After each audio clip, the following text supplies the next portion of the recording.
आज हम लोग पढ़ने वाले हैं क्लास 12th इंग्लिश और इंग्लिश के संपूर्ण पेपर को आज के इस वीडियो में हम सॉल्व करने वाले हैं। याद रखेंगे ये एक इंपॉर्टेंट मॉडल पेपर है।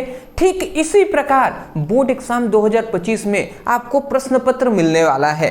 तो आज के इस वीडियो में कंप्लीट सॉल्यूशन के साथ हम इसको प्रोवाइड करेंगे, पूरी तरीके से सॉल्व करेंगे।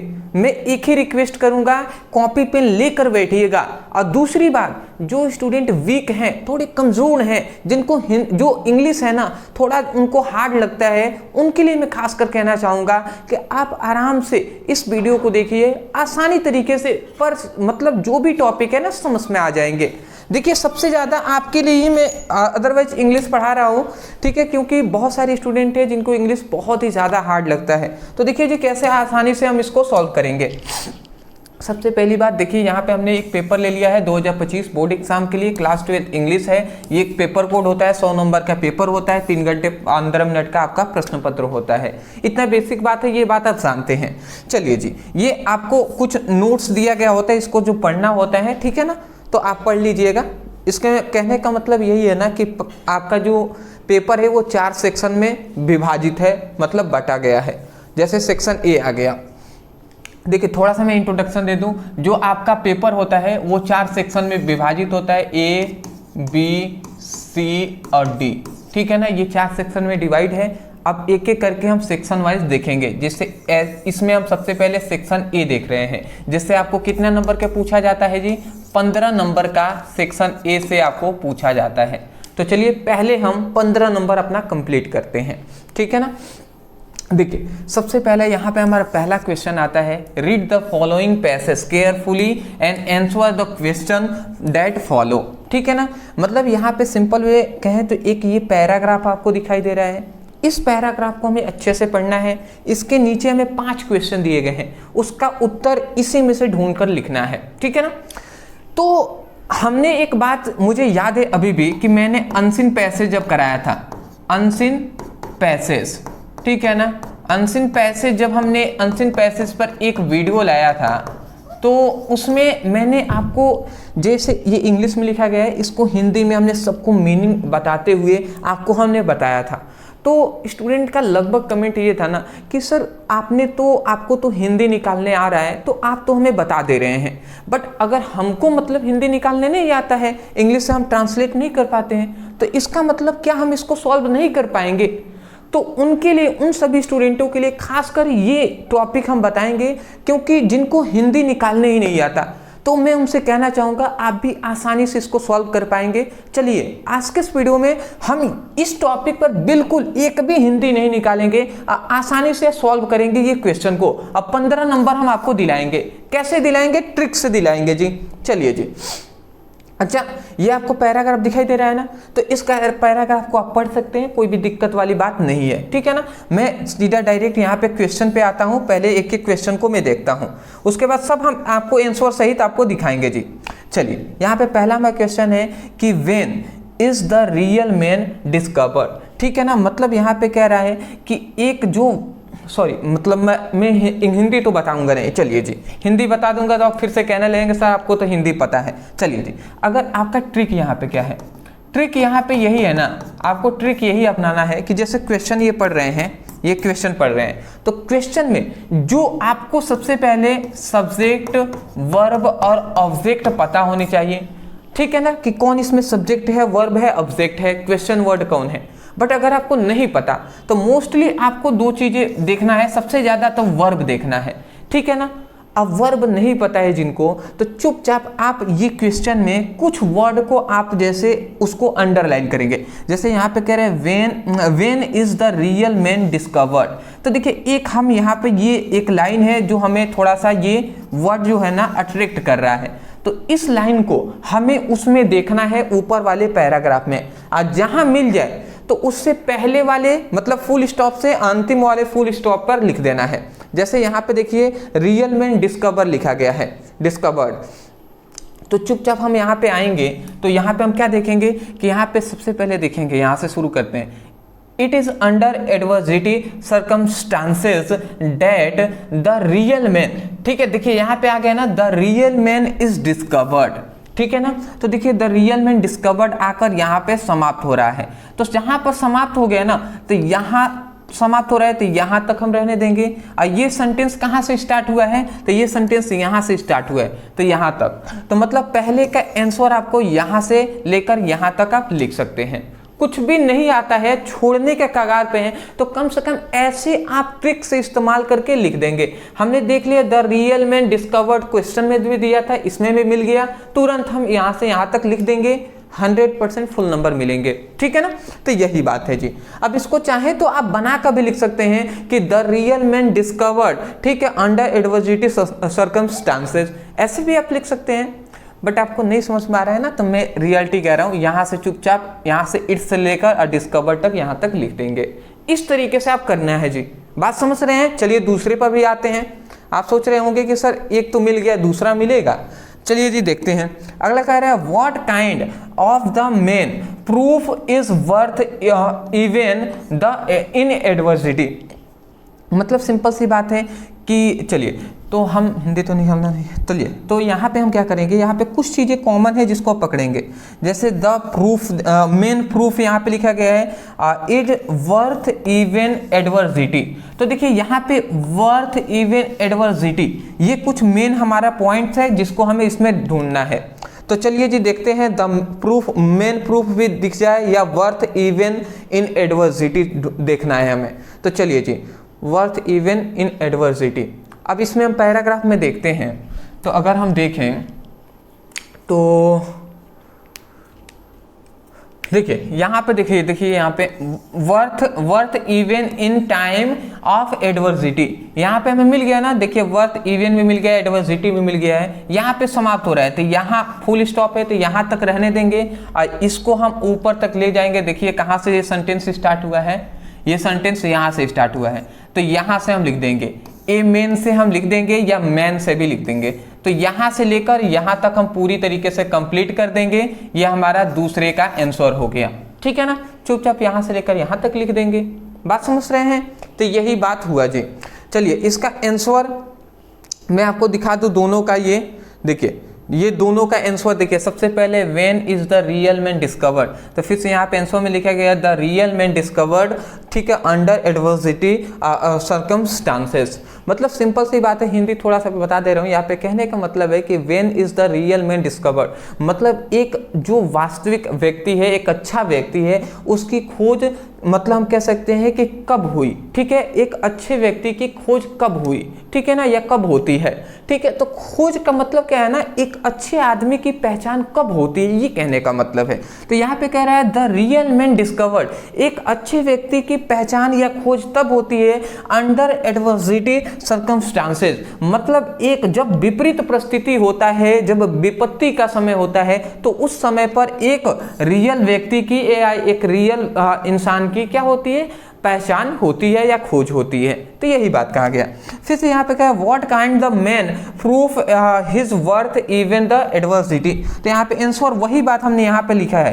देखिए वही दूसरे का हमने क्या बताया था कि द ए मैन से यहाँ से लेकर यहाँ तक लिख देना है। तो वही बात है, हमने यहाँ पे लिखा है ए मैन, यहाँ पे मैन रहेगा। ठीक है ना, a man, a man of the character of noble intention of the strong and sturdy physique and virtue of selfless service to यहाँ पे to नहीं to other proof his worth even in time of adversity। ठीक है ना, तो ये आप उत्तर लिख देंगे। सिंपल सा है जी, हिंदी निकालने की कोई आवश्यकता नहीं है, आराम से कुछ आप कर देंगे। ठीक है, कुछ में जरूरत पड़ेगी उसके लिए हम बताएंगे आपको। तीसरा देखते हैं, यहाँ पे कह रहा है हाउ कैन कंक्यूर हिज मिशन। ठीक है ना, मतलब यहाँ पे सिंपल सी बात है, कंक्यूर हिज मिशन कह रहा है ना, तो यहाँ पे कंक्यूर शब्द आ गया, हिज मिशन शब्द आ गया। तो चलिए जी इसी को कंक्यूर हिज मिशन शब्द को ही उसमें ढूंढते हैं इस पैराग्राफ में। तो अगर आप ढूंढ रहे हैं तो देख लीजिए यहाँ पे कंक्यूर मिशन, हाँ यहाँ पे देख लीजिए, यहाँ पे कंक्यूर शब्द आ गया। ठीक है ना, यहाँ पे मिशन शब्द आ गया है ना। तो हम देख लेंगे यह कहाँ पे समाप्त हो रहा है, since is the objective noble and the worthless in the day of the prosperity and pleasure, यहाँ से समाप्त हो रहा है और ये कहाँ से स्टार्ट हुआ था, कंक्यूर, यहाँ से भी लिख सकते हैं बट यहाँ से ही फुल स्टॉप, यहाँ से आप लिख देंगे। देखिए फुल स्टॉप समाप्त हुआ है ना, तो यदि से नहीं आप यहाँ से ही लिख देंगे, रिस्क क्यों लें भैया हम, तो यहाँ से आप स्टार्ट करेंगे तीसरे का और यहाँ तक लिख देंगे, आपको 3 नंबर मिल जाएंगे आराम से, समझ रहे हैं ना। इस तरीके से आप ढूंढ कर लिख देंगे। कैसे, कंक्यूर भी शब्द आ गया है, फिर से यहाँ पे मिशन भी शब्द आ गया है, तो इसीलिए हमने समझ गए, ठीक है। तो यही ट्रिक है, इस तरीके से हम निकाल सकते हैं जी, ठीक है ना। तो देखिए he can conquer all the obstacle and achieve his mission since his objective is a noble and worthy, ठीक है ना। तो ये आपका आंसर हो जाएगा, ठीक है। तो आप ऐसे भी लिख सकते हैं या जैसे हमने ऊपर बताया वैसे भी लिख सकते हैं, कोई दिक्कत वाली बात नहीं है। अगला हमारा चौथा आता है explain in our own word, यहाँ पे वर्ल्ड नहीं रहेगा, वर्ड रहेगा, word, WORD, word the underline portion in the passage, मतलब पैसेज में ऊपर एक पैसेज में क्या किया गया है, कुछ वर्डों को अंडरलाइन किया गया है, उसका हमें क्या बनाना है, उसको एक्सप्लेन करना है। तो इस पैराग्राफ में मैं बता दूं कहाँ पर अंडरलाइन किया गया है, यहाँ पर, ठीक है, ठीक है, यहाँ पर ये किया गया है द इनर मैन वेकअप, ठीक है ना। द इनर मैन वेकअप ये आपका अंडरलाइन किया गया है। द इनर मैन वेकअप का मतलब होता है कि जो इनर मतलब अंदर का जो आत्मा है या हमारा जो व्यक्ति है, ठीक है, अंदर भी हम कह सकते हैं ना कि हमारे अंदर की आत्मा कोई चीज करने का मन नहीं कर रहा है तो हम कहते हैं ऐसे, तो वही बात है यहाँ पे कह रहे हैं अंदर का जो व्यक्ति है वो वेकअप हो गया है, वो उठ गया है। तो अंदर के व्यक्तियों का उठ जाना, तो इसका मतलब क्या हुआ, इसका कहने का मतलब क्या है कि जब अंदर का व्यक्ति उठ जाता है, जग जाता है, इसका मतलब यह है कि हमारी जो आत्मा है, ठीक है ना, वो अब क्या हो गई है, दृढ़ हो गई है, मतलब हमारा मन जो है वो अब जग गया है अच्छा कार्य करने के लिए। तो वही सब बातें हैं जी, इसी को हम अपने एक्सप्लेन कर सकते हैं, ठीक है ना। यहाँ पर देखिए, यहाँ पे हमने लिख दिया है, देखिए उत्तर में हमने यहाँ पे लिख दिया है, क्या लिखा है जी, explain in our own the word underline, ठीक है ना। तो यहाँ पे देखिए यही ना शब्द था जी, द इनर मैन वेकअप, ठीक है ना। तो यहाँ पे लिखा गया वन इनर थॉट, ठीक है ना, conscience mind spirit start working. तो ये आप लिख देंगे। देखिए ये थोड़ा सा आपको हार्ड पड़ रहा होगा, बट देखिए कुछ चीजें हैं ना, ये 3 नंबर पाने के लिए कुछ तो हम ट्रिक से निकाल देंगे। जैसे 3 क्वेश्चन आराम से, 3 से 4 क्वेश्चन आप ट्रिक से आराम से निकाल सकते हैं। जैसे 9 नंबर से लेकर 12 नंबर तक आप आराम से ट्रिक से निकाल देंगे, बट इसके लिए आपको थोड़ा सा पढ़ना पड़ेगा। तो ये हो गया। अब यहाँ पे ये जो क्वेश्चन आता है समझिएगा, which word in the passage the opposite of selfish. मतलब यहाँ पे कह रहा है ना कि इस पैराग्राफ में जो सेल्फिश एक शब्द है, तो सेल्फिश का अपोजिट क्या होगा, ठीक है ना। अपोजिट मतलब होता है एंटोनिम्स, हमसे पूछ रहा है। तो सेल्फिश मतलब क्या होता है, स्वार्थी। तो सेल्फिश का अपोजिट क्या हो जाएगा, सेल्फलेस हो जाएगा, मतलब निस्वार्थ हम कह सकते हैं, या जिसके पास स्वार्थ नहीं होता है, ठीक है ना, कोई भी चीज का लालच नहीं करता है, उसी को तो निस्वार्थ कहते हैं ना। तो सेल्फिश मतलब होता है सेल्फलेस, मतलब निस्वार्थ, ठीक है ना। तो यही बात है, सेल्फिश का क्या होता है, निस्वार्थ हो जाएगा अपोजिट। अगला कह रहे हैं, फिर से यहाँ से हमें 1 नंबर ही मिलेंगे। फिर से which word is the paragraph meaning मिस्री।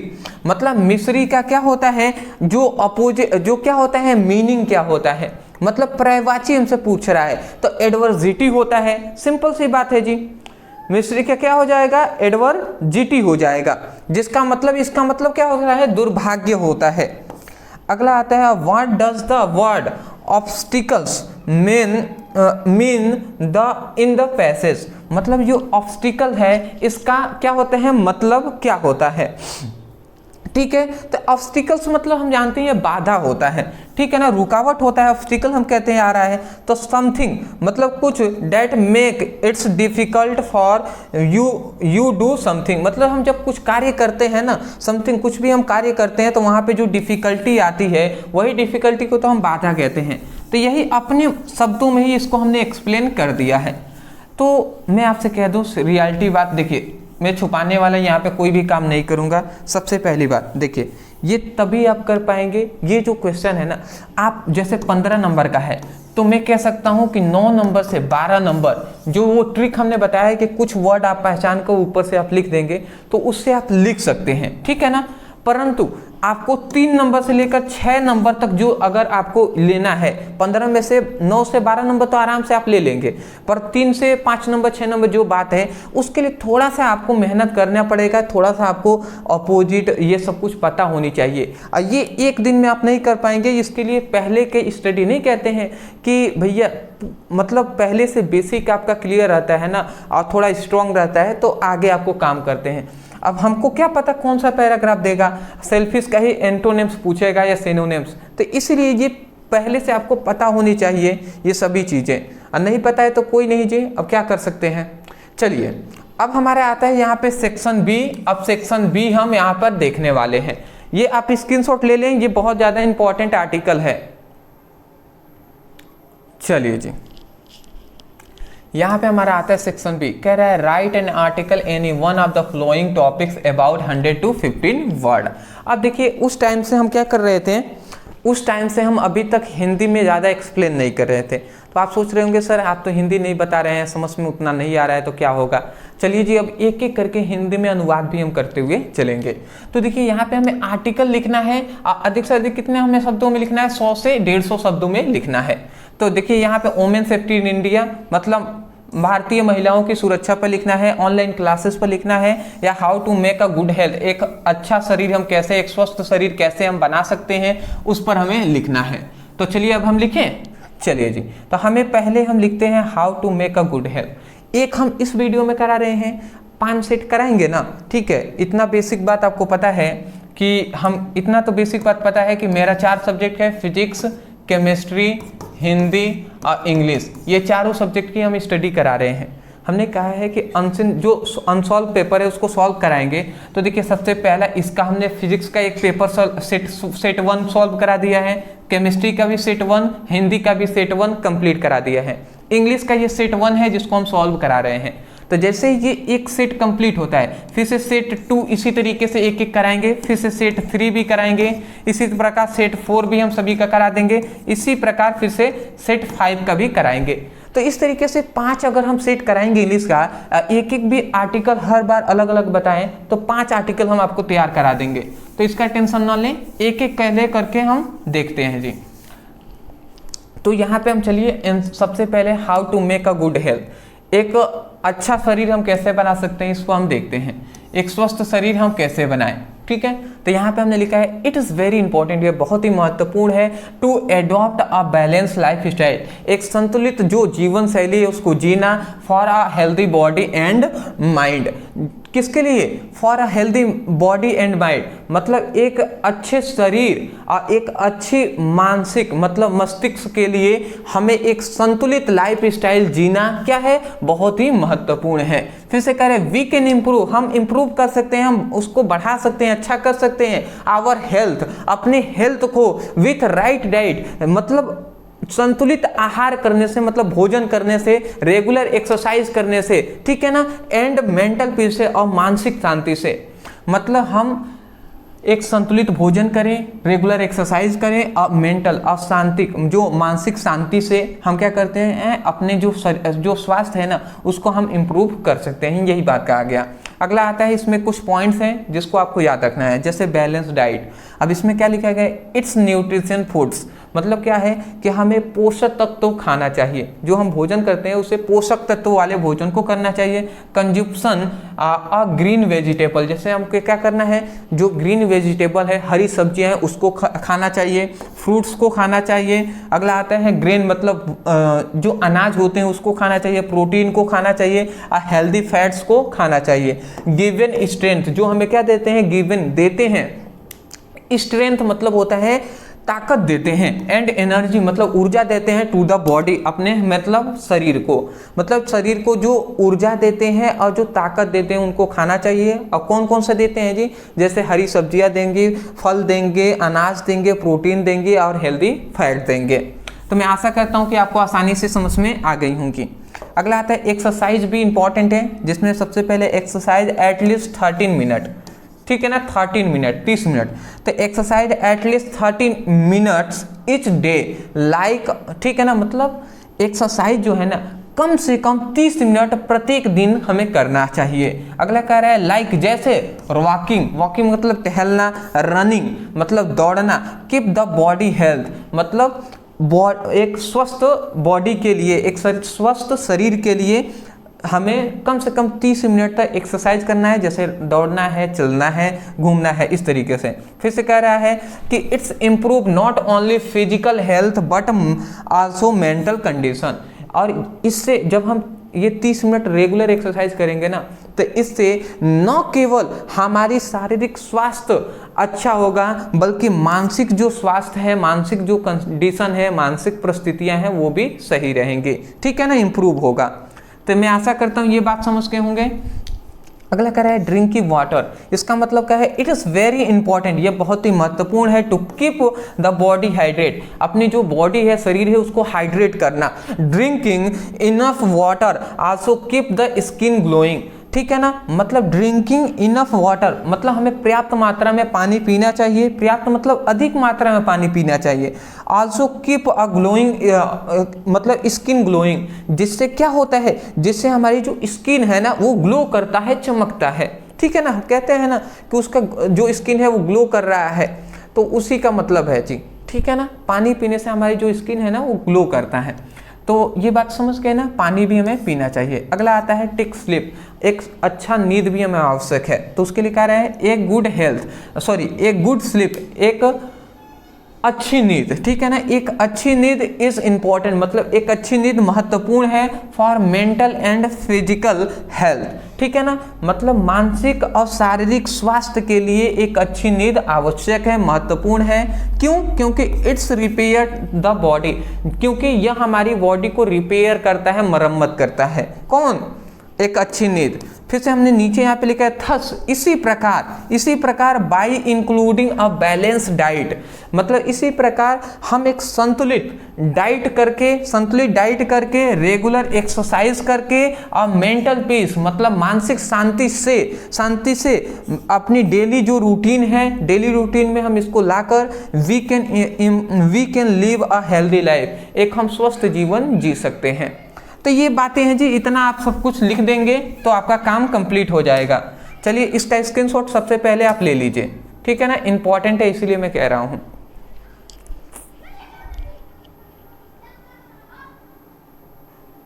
ठीक है, ले लिए होंगे।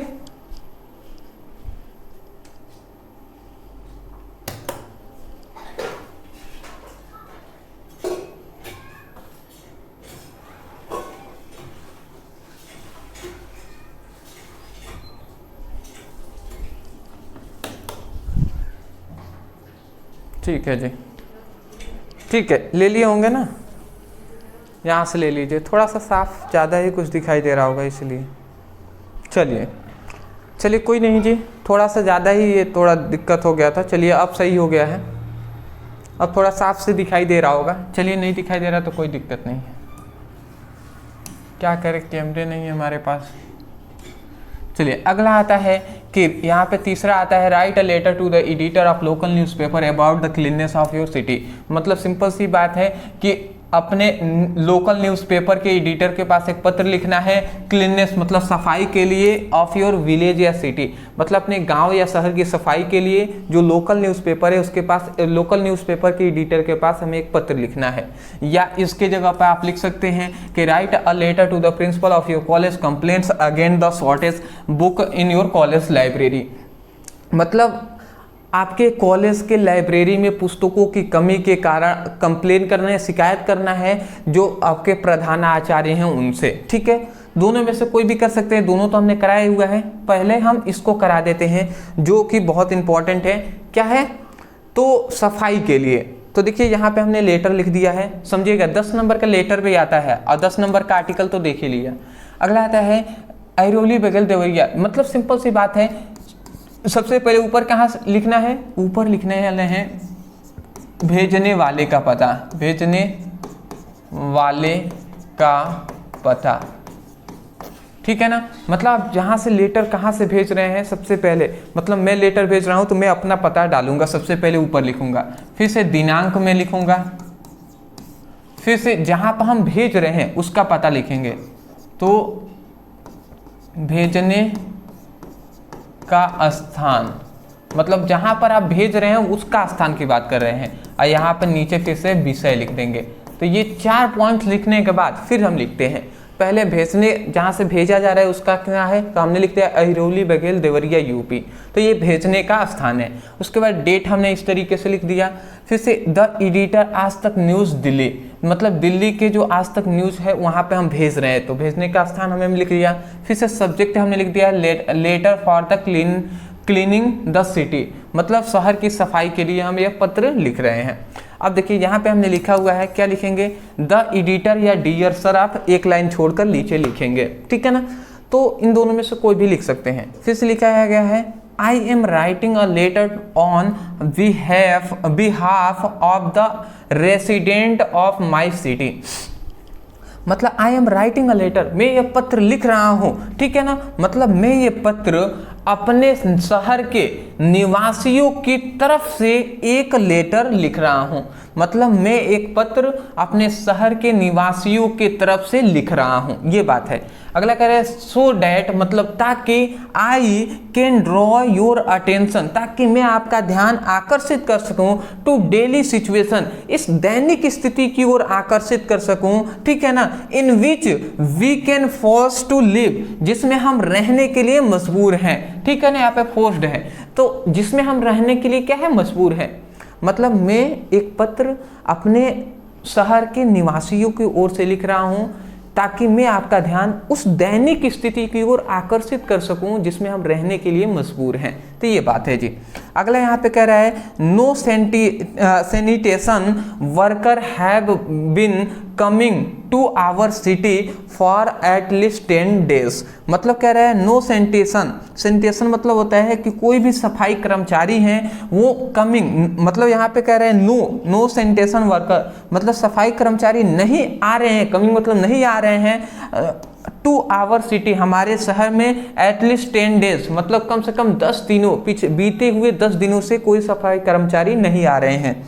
फॉर दिस रीजन, इसी कारण फेल्थ द स्प्रेडिंग हेयर, जिसके कारण जो गंदगी है ना वो पूरी तरीके से फैल गई है चारों ओर। फिर से यहाँ पे कह रहा है ड्यू टू विच, जिसके कारण there is a possibility of spread of many diseases, मतलब जिसके कारण क्या हो रहा है कि ड्यू टू विच, जिसके कारण देयर इज द पॉसिबिलिटी, यह संभावनाएं बन रही हैं, मतलब क्या संभावनाएं बन रही हैं, कई बीमारियों की स्प्रेडिंग होने का, मतलब फैलने का, स्प्रेड मतलब फैलने का, मतलब जिससे ये संभावनाएं बन रही हैं बहुत सारी बीमारियों का फैलने का। सो इसीलिए आई रिक्वेस्ट यू, हम आपसे निवेदन करते हैं, public this news in your newspaper, अपने न्यूज़पेपर में इस न्यूज़ को पब्लिश कीजिए, उजागरित कीजिए। नीचे लिखेंगे थैंक यू, फिर यहाँ पे लिख देंगे योर फेथफुली, अपना नाम आप लिख देंगे। पर एक बात याद रखेंगे, एग्जाम में लिख रहे हैं तो यहाँ पे अपने नाम की जगह पर XY Z इस तरीके से लिख दें, या ABCD लिख देंगे। पर रियल में अगर पत्र लिख रहे हैं तो यहाँ पे नेम अपना ज़रूर लिखेंगे, ठीक है ना। मोबाइल नंबर भी दे सकते हैं, कोई दिक्कत वाली बात नहीं है। चलिए जी, स्क्रीनशॉट ले लीजिए, आगे बढ़ेंगे।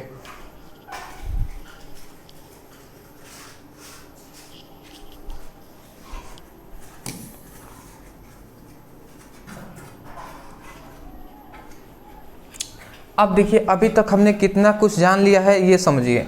अनसीन पैसेज 15 नंबर का हमने देख लिया, 10 नंबर का आर्टिकल देख लिया, 10 नंबर का लेटर देख लिया, मतलब 35 नंबर अभी तक हमने कंप्लीट कर लिया है। अब हमारा आता है सेक्शन सी, जो कि सबसे हार्ड यही हमारा सेक्शन आता है, ठीक है ना। तो देखिए सेक्शन डी में आपको जब तक डीप में आप सब कुछ नहीं पढ़े हैं तब तक दिक्कत होगा, फिर भी मैं ऐसे ही आपको बता दे रहा हूँ। यहाँ पे सेक्शन डी में सबसे पहले ऑब्जेक्टिव क्वेश्चन आते हैं 5, जैसे यहाँ पे कह रहे हैं one who takes the bright side of the thing is called, तो यहाँ पे इसका जो आपका आंसर हो जाएगा ऑप्टिमिस्ट हो जाएगा, ठीक है ना। क्या हो जाएगा, ऑप्टिमिस्ट हो जाएगा। अब ये सब कुछ क्या है, ठीक है ना, तो ऑप्टिमिस्ट हो जाएगा, ठीक है। तो ये सब क्या है, ये सब इसमें से जो ऑब्जेक्टिव पूछे जाते हैं वो आपको सिनोनिम्स पूछे जाएंगे, एंटोनिम्स पूछे जाएंगे, मतलब विलोमवाची शब्द पूछे जाएंगे, पर्यायवाची शब्द पूछे जाएंगे, फ्रेज पूछे जाएंगे, ठीक है ना, ये सब कुछ पूछे जाते हैं इसमें से। तो ये क्या हो जाएगा, आशावादी, ऑप्टिमिस्ट हो जाएगा आशावादी। तो ये सब कुछ आपको बेसिक जब तक नहीं पढ़े हुए हैं तब तक ये ऑब्जेक्टिव करना थोड़ा हार्ड होता है। हार्ड क्या, बहुत हार्ड होगा। तो इसलिए आप इनको बेसिक पढ़िएगा। बेसिक मैं तो नहीं पढ़ा पा रहा हूँ क्योंकि मैं जानता हूँ, आप सभी जानते ही हैं कि मेरा जो मुख्यतः सब्जेक्ट फिजिक्स और केमिस्ट्री है, और इसके लिए मुझे जितना टाइम है मेरे पास और जितना मैं आपको स्टडी करा पाता हूँ उसमें से लगभग, मैं कह रहा हूँ कि मुझसे स्टडी करके आप फिजिक्स में रियलिटी बात है तो आराम से 85 तक तो ला सकते हैं, ठीक है ना। बट आप सोचेंगे 95 लाना तो फिजिक्स में पॉसिबल, इंग्लिश में पॉसिबल नहीं है, ठीक है ना। फिजिक्स, केमिस्ट्री और हिंदी की तो मैं गारंटी ले सकता हूँ, पर इंग्लिश में जो ग्रामर पोर्शन में आपको जब तक नहीं पढ़ेंगे 95% लाना मुश्किल है भैया, ठीक है ना। तो ये बातें हैं। अगला कह रहा है the phrase run down means, ठीक है। तो यहाँ पे फ्रेज पूछा जा रहा है रन डाउन का। 4 ऑप्शन है, कौन सा सही है, अब आप फ्रेज जब पढ़ेंगे तब आपको पता चलेगा। फिर से यहाँ पे कह रहा है द सिनोनिम्स ऑफ फ्रैंक। अब सिनोनिम्स पूछा जा रहा है फ्रैंक का, फ्रैंक का हमें सिनोनिम्स पूछा जा रहा है, ठीक है। तो यहाँ पे फुलिश है, वाइड स्पोकन है, सेमलेस है, और यहाँ पे क्या है, एक है कंडिड, ठीक है ना, कंडिड है।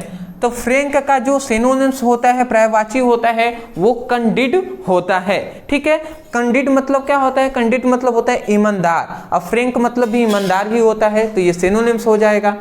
अगला कह रहा है I prepare a pen then a pencil. तो देखिए I prepare a pen then a pencil, which the word is the sentence is error, मतलब इस सेंटेंस में क्या एरर है हमें बताना है। तो अगर आप देखें तो I prepare a pen then a pencil, देखिए यहाँ पे जो, यहाँ पे देखिए यहाँ पे जो देन है ना वो TH देन यहाँ पे लिखा गया है, जबकि यहाँ पे THEN होना चाहिए, ठीक है। तो ऑप्शन ये वाला आपका गलत है जी, तो यही ऑप्शन आपका करेक्ट हो जाएगा, यहाँ पे THEN होना चाहिए, तो यहीं पर केवल आप सुधार कर लेंगे। अगला कह रहा है कि the antonyms of knowledge, knowledge का एंटोनिम्स क्या होता है, नॉलेज का एंटोनिम्स क्या हो जाएगा, नॉलेज मतलब जानकार, तो यहाँ पे फुलिश मतलब क्या हो जाएगा, मूर्ख, सिंपल सी हो जाएगा। एंटोनिम्स मतलब विलोमवाची, तो ये आपका हो जाएगा। तो ये हमें 5 जो मिलते हैं यहाँ से, ठीक है ना, ऑब्जेक्टिव हमसे पूछे जाते हैं जो कि हमने डिस्कस कर लिया है। अब चलिए यहाँ से ऑब्जेक्टिव हार्ड होते हैं दोस्त, ये तो आप जानते ही हैं, चलिए कोई नहीं। अब यहाँ से जो हमारा आता है नरेशन स्टार्ट होता है, change any one of the following into the indirect speech. Indirect speech ही है जिसको हमने कराया हुआ है पूरा बेसिक से, तो यदि नहीं पढ़े हैं तो इंग्लिश का लिंक डिस्क्रिप्शन बॉक्स में मिलेगा, उस पर क्लिक कर लीजिएगा। चैप्टर मतलब क्लास 1, क्लास 2, क्लास 3 इस तरीके से नरेशन की वीडियो आपको मिल जाएगी, तो वहाँ से स्टडी कीजिएगा। हम ऐसे ही बता दें, यहाँ पे पहला हमारा क्वेश्चन है he said to me what did you to do study. तो इसका आप अगर इनडायरेक्ट में चेंज करते हैं तो इसका हो जाएगा सेड, आस्क में चेंज हो जाएगा तो ही आस्क्ड मी, डेट यहाँ पे कंजक्शन लग जाएगा, ही हैड स्टडीज हो जाएगा, क्योंकि ये पास्ट इंडिफिनिट में है, इसको पास्ट परफेक्ट में हम चेंज कर दिए हैं। तो ये बातें हैं जी। अब ये सब कुछ रूल होता है, यहाँ पे पॉसिबल नहीं है बता पाना, ठीक है ना। अगला कह रहा है, देखिए कोई एक ही हमें चेंज करना है, दोनों को यहाँ पे कर दिए हैं कि has he said to his friend good morning how are you, ठीक है। तो यहाँ पे he greeted his friend and ask how his was, ठीक है ना। तो ये इसका चेंज हो जाएगा इनडायरेक्ट में इस तरीके से। कैसे चेंज होता है ना, इनडायरेक्ट स्पीच पढ़िए या नरेशन की हमारी वीडियो डिस्क्रिप्शन बॉक्स में इंग्लिश का लिंक मिलेगा, वहाँ से आप पढ़ सकते हैं, पढ़ने का मन होगा तब ना, ठीक है। अदरवाइज स्टूडेंट कहते हैं फिर पढ़ाया ही नहीं है, पढ़ाया नहीं। अरे भैया समझ में कब आएगा, समझ में नहीं आ रहा है तो समझ में कब आएगा, जब बेसिक से पढ़े हुए हैं। तो कम से कम जितना हम कराए हैं उतना तो करिए। अगला आता है कंबाइन, मतलब बदलिए, क्या कीजिए, one of the flowing in indirect, indirect speech में हमें इसको बदलना है, कंबाइन करना है। यहाँ पे कह रहा है it's must be done, the cost does the not count, इसको इनटू सिंपल सेंटेंस में चेंज करना है, तो इसका क्या हो जाएगा, इट्स मस्ट बी डन, ठीक है ना, रिगार्डलेस ऑफ द कॉस्ट। तो ये इसका क्या हो जाएगा, सिंपल सेंटेंस में इस तरीके से चेंज हो जाएगा, ठीक है।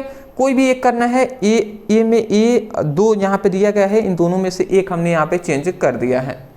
अगला फिर से हमारा सी आता है, transform any one of the flowing as direct. अब डायरेक्ट में चेंज करना है कोई भी एक, तो यहाँ पे एक क्वेश्चन ये है, एक क्वेश्चन ये है, हमने ऊपर वाला चेंज कर दिया है। यू कैन सॉल्व इट्स, मतलब यहाँ पे एक्टिव से पैसिव में चेंज करना है, पैसिव में दिया एक्टिव है इसमें, तो इसका क्या हो जाएगा, it can be solve by you, ठीक है ना। अब इसका रूल होता है जिसको आपको पढ़ेंगे नहीं तब तक नहीं समझ में आएगा। तो अब यहाँ पे फिर से यहाँ पे देखिए, correct any one of the flowing sentence. अब इसमें करेक्ट करना है फ्लोइंग सेंटेंस में, कह रहा है I M tried in doing this, तो यहाँ पे देखिए इन नहीं होगा, तो वही बात I am tried of doing this, ठीक है ना। तो यहाँ पे ये करेक्ट हमने सेंटेंस को कर दिया है, ठीक है। 2 यहाँ पे दिया गया था, कोई एक करना था, तो ये हमने कर दिया। अगला आता है ट्रांसलेशन। तो देखिए यहाँ पे एक ट्रांसलेशन किया गया है, जैसे मुंशी प्रेमचंद एक महान साहित्यकार थे, तो हमने लिखा है Munshi Premchand was the great writer. तो इस तरीके से आपको यहाँ पे देखिए हमने ट्रांसलेट किया हुआ है। इसका स्क्रीनशॉट लेना चाहें तो आप ले लीजिए, ठीक है ना, इसका ले सकते हैं, आप ले लीजिए और सब कुछ मिला लीजिएगा, अच्छे से देख लीजिएगा। चलिए जी, इतना आप क्या हम इसमें बताएं कैसे चेंज हुआ है, सब कुछ आप पढ़ेंगे ना तो सब आपको समझ में आ जाएगा। या सिंपल सा कहे तो कुछ चीज़ें हैं दोस्त, आप पता नहीं मतलब बात को समझ पाते या नहीं। आप सोच रहे होंगे भैया हिंदी इंग्लिश इतना ईजी नहीं है, आप जब तक बेसिक आपका क्लियर नहीं होगा तो मैं एक वीडियो में आपको पूरा एक्सप्लेन नहीं कर पाऊंगा। और जो ऐसा कह रहे हैं ना वो बिल्कुल गलत कह रहे हैं। कैसे एक वीडियो में सब कुछ आप एक्सप्लेन कर देंगे, ऐसे बहुत सारे मतलब अच्छी बात नहीं है ये सब, ठीक है। लोगों को गुमराह करने से क्या फ़ायदा है, जितना हो सकता है उतना तो कराइए। अब कोई कह देगा कि भैया पूरा इंग्लिश ही हम समाप्त कर देंगे एक ही वीडियो में। हाँ भैया, इस तरीके से बस पढ़ते पढ़ते जाएंगे तो उससे कोई बेनिफिट तो नहीं होगा ना। जैसे मैं ही जब सेक्शन सी में आया ना, मज़ा ही नहीं आया भैया, क्योंकि जब तक मैं अब बेसिक, अब एक रूल है एक्टिव पैसिव का ही, मतलब कम से कम 10 से 12 दिन की क्लास करेंगे तब एक्टिव पैसिव आपको समझ में आएगा, सॉल्व कर पाएंगे। अब मैं एक ही 5 मिनट में कैसे समझा दूंगा, नहीं समझा पाऊंगा ना, जाहिर सी बात है भैया। तो ये बातें आपको भी समझनी पड़ेगी। तो यहाँ पे अब देखिए, यहाँ पे 40 वर्ड में अब हमारा सेक्शन ये डी आ गया है और इससे हमें 40 नंबर के पूछे जाते हैं क्वेश्चन आंसर भी। तो चलिए अब एक एक करके सॉल्व करते हैं। What did M Hamel say about the language and importance, मतलब जो एम हेमेल है उन्होंने क्या कहा लैंग्वेज के बारे में, मतलब एम हेमेल ने जो लैंग्वेज है, जो भाषा है, उसके लिए क्या कहा और उसके महत्व को, मतलब उन्होंने उसका क्या महत्व बताया, ठीक है। तो ये बात हमसे पूछा गया है। या और में हमसे एक यहाँ पे एक और क्वेश्चन दिया गया है कि what was the importance of garbage in children of Seemapuri, मतलब सीमापुरी की जो बच्चे हैं उनके लिए गार्बेज क्यों इतना महत्वपूर्ण है। दोनों में से कोई भी आप बता देंगे, 2 क्वेश्चन है, 8 नंबर मिलेंगे। तो एक पहले क्वेश्चन में भी आपको 2 दिया है, एक कोई करना है। तो चलिए जी हम पहले बताते हैं इसको कि देखिए एम हेमेल ने भाषा के बारे में क्या बताया, इसका महत्व क्या उन्होंने बताया। तो एम हेमेल, ठीक है, जो टीचर हैं, तो एम हेमेल कहते हैं, क्या कहते हैं जी, कि एम हेमेल वेंट ऑन, ठीक है ना। यहाँ पे कहा ये जा रहा है कि यहाँ पे ये कहा जा रहा है कि M Hamel went on to talk the French language. M Hamel जो हैं वो फ्रेंच लैंग्वेज के बारे में क्या कहते हैं, कुछ बताते हैं। And it was a most beautiful language, वो कहते हैं कि जो फ्रेंच लैंग्वेज है ना वो एक बहुत ही सुंदर लैंग्वेज है, एक बहुत ही अच्छी भाषा है, ठीक है ना। इन द वर्ल्ड, मतलब पूरी संसार में सबसे अच्छी भाषा कौन सा है, तो वो है फ्रेंच भाषा, ठीक है। कौन सी भाषा है, फ्रेंच भाषा। एंड और the cleanest the most logical and, ठीक है ना। मतलब यहाँ पे ये कहा जा रहा है, मतलब यहाँ पे कह रहा है कि ये पूरी संसार में सबसे अच्छी और सुंदर भाषा है और ये स्पष्ट और लॉजिकल भाषा है, ठीक है ना। तो मतलब तार्किक भाषा है, ठीक है ना। लॉजिकल मतलब तार्किक भाषा है।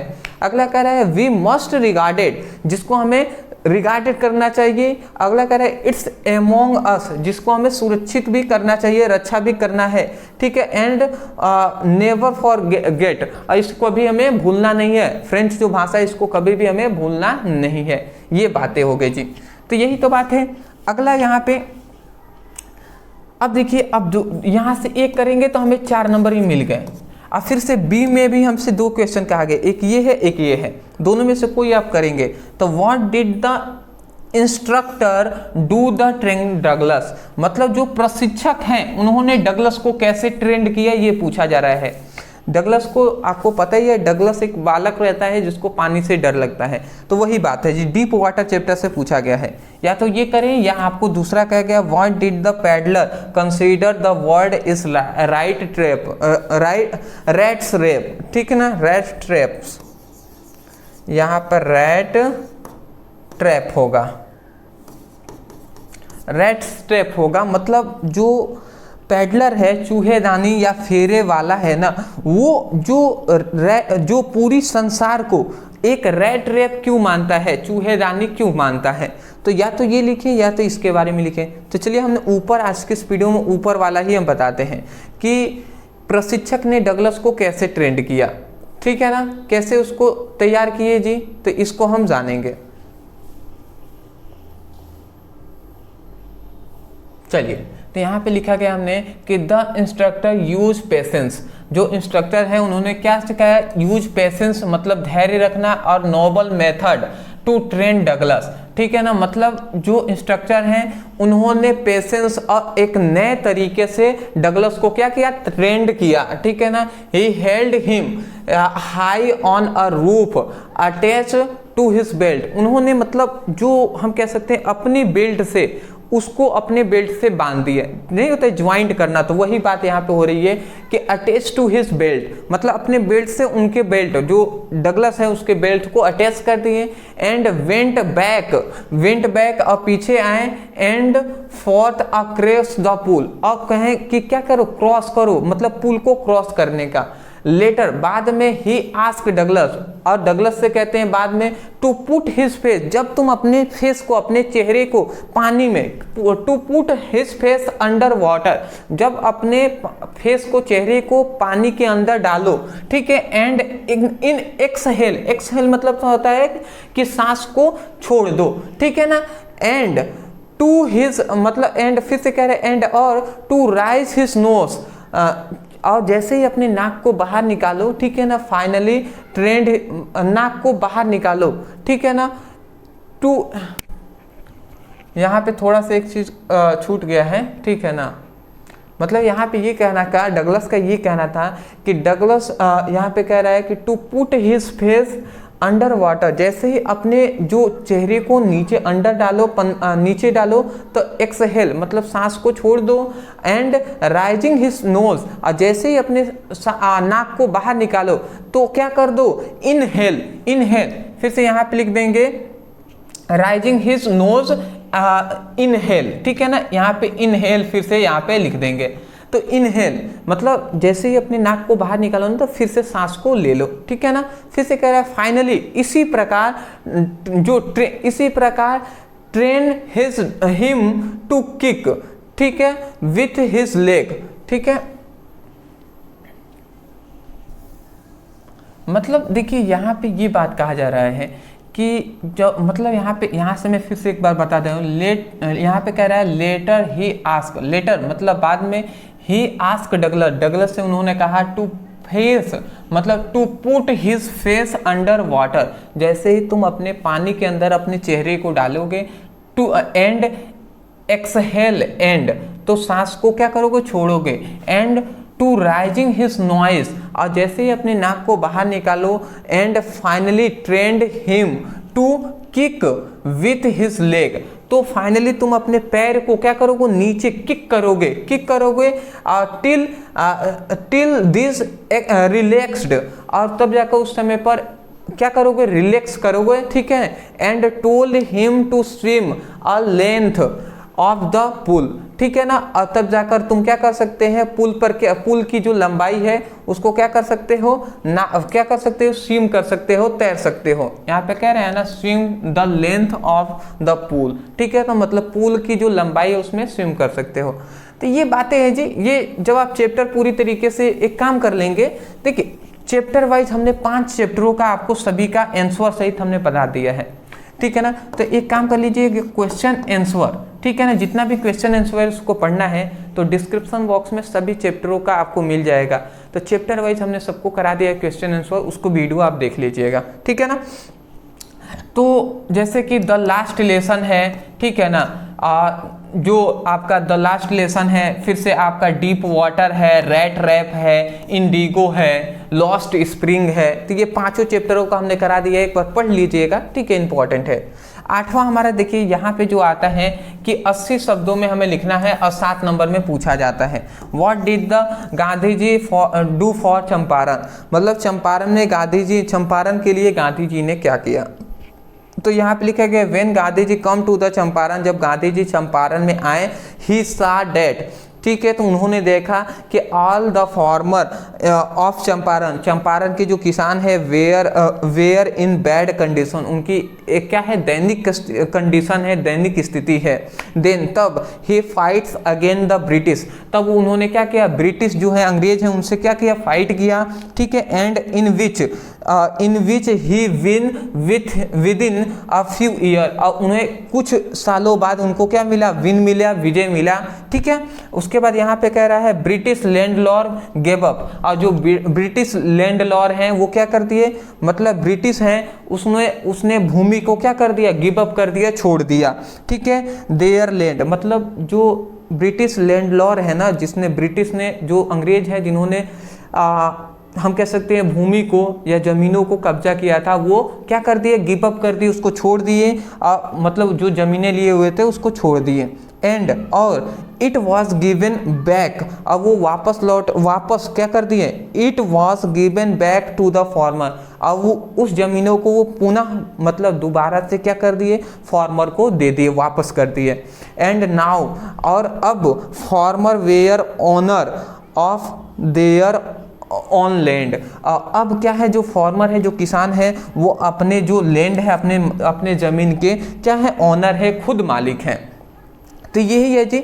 देखिए ये थोड़ा सा और आप बढ़ाकर लिख सकते हैं, बट मैंने ज़्यादा बढ़ाकर नहीं लिखा है, आप चाहें तो इसको थोड़ा सा और बढ़ाकर लिख लेंगे, या इसका जो हम वीडियो जल्दी लाने वाले हैं जो इंडिगो का लॉन्ग टाइप क्वेश्चन का, या एक वीडियो हम लाएंगे सभी चैप्टरों का, संपूर्ण किताब के जितने भी लॉन्ग टाइप वाले इंपॉर्टेंट क्वेश्चन है उस पर, तो उसको आप ज़रूर देखिएगा, तो इससे 7 नंबर मिल जाएंगे।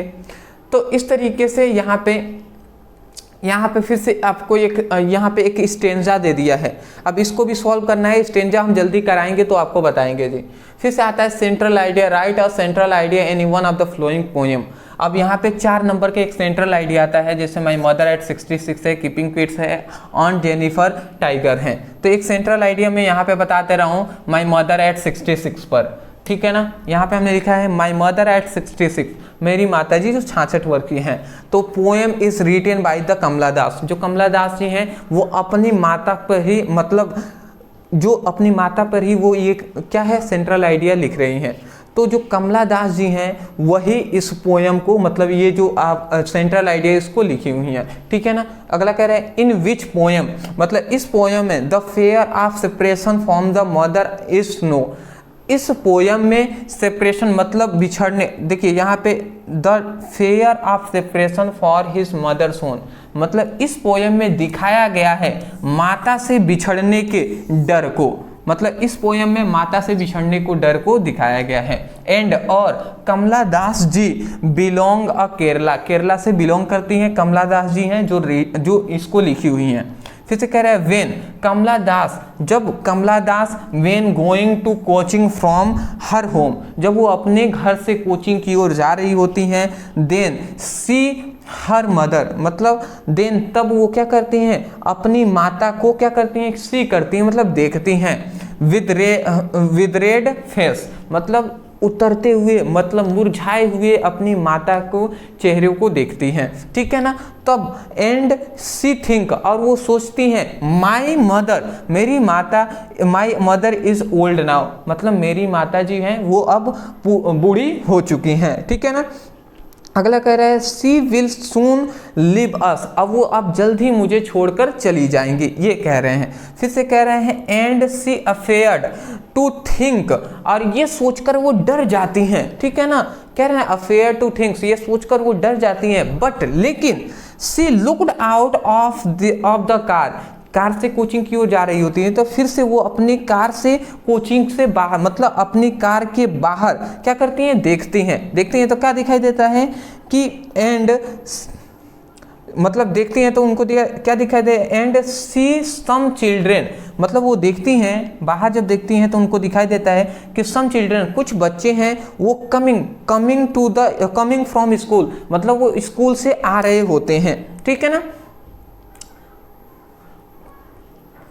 ठीक है, कमिंग टू स्कूल मतलब स्कूल से आ रहे हैं। अगला करें एंड, और ही इज़ वेरी हैप्पी, और वो बहुत ही खुश हैं।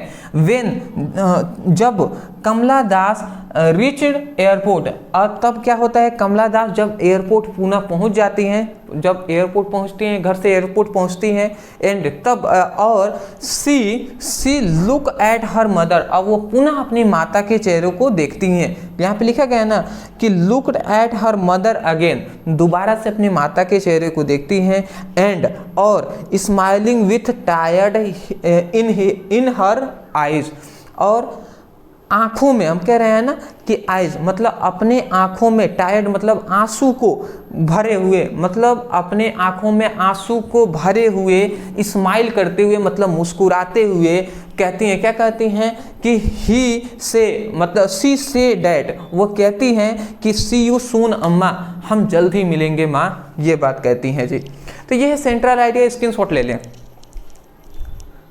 चलिए जी, तो बहुत ही मेहनत लग रहा है, अदरवाइज क्या कर सकते हैं। चलिए, ये जो आपका है ना, ये सप्लीमेंट्री का ये क्वेश्चन पूछा जाता है 8 नंबर का ये, और फिर से 7 नंबर का लॉन्ग, मतलब हम कह सकते हैं 15 नंबर का सप्लीमेंट्री से क्वेश्चन पूछा जाता है। तो इसका टेंशन अपना लें, सप्लीमेंट्री का सभी चैप्टर वाइज जब क्वेश्चन आंसर हम जल्दी कराएंगे ना, तो उसमें ये सब कुछ कवर कराएंगे, तब हम इन सभी पर डिस्कस करेंगे। ये जब हमने पढ़ाया ही नहीं है अभी सप्लीमेंट्री, तो इस पर डिस्कस करके कोई फ़ायदा अभी नहीं होने वाला, ठीक है ना।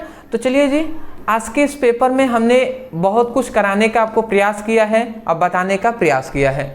अदरवाइज फिर से मिलेंगे, और ऐसे ही हम और भी जितना हमने इस जो पैराग्राफ मतलब इस पेपर में कुछ चीज़ें हैं जो अनसॉल्व हमने मतलब उसको छोड़ दिया है, नहीं कराया है, आगे हम प्रयास करेंगे कि और भी उसको बेटर तरीके से इस पेपर को कराया जाए। सेट 2 जब आएगा तो और बेटर तरीके से हम पढ़ाने का प्रयास करेंगे।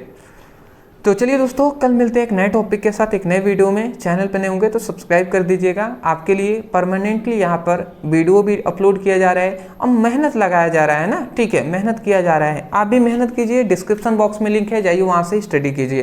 कल मिलते हैं एक नए टॉपिक के साथ, एक नए वीडियो में। Thank you so much for watching this video. Thank you.